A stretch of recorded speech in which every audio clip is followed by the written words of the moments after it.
Fox News today received a first-hand look at oil washing ashore along the barrier islands in the Gulf of Mexico. That is occurring as crews hope a big steel box will stem the flow of crude into the Gulf. Correspondent Chris Gutierrez is live tonight in Louisiana with the story. Good evening, Chris. Hello, Brett. It's going to take a while to get that massive box down into place.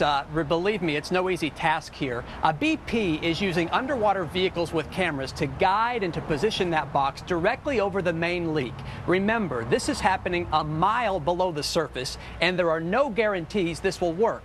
Governor Bobby Jindal tells me he knows what's at stake. In a Black Hawk helicopter high above the Gulf of Mexico, Governor Bobby Jindal and I got a first-hand look at the oil moving closer to Louisiana's sensitive wetlands. You're talking about incredibly important estuaries, fisheries, wildlife areas.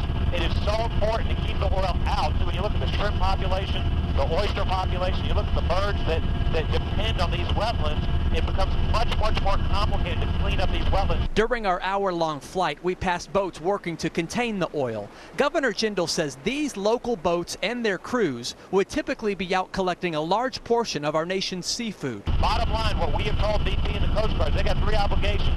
Put these guys to work so they can pay their bills. Secondly, stop the leak, clean up the oil. But third, make sure the fisheries are restored so that they can continue to earn a living down here. This is America's wetlands. This is one of the most productive fisheries in the entire country. The rust-colored oil that washed ashore along the Chandelier Islands yesterday wasn't as prevalent today because the winds shifted the current.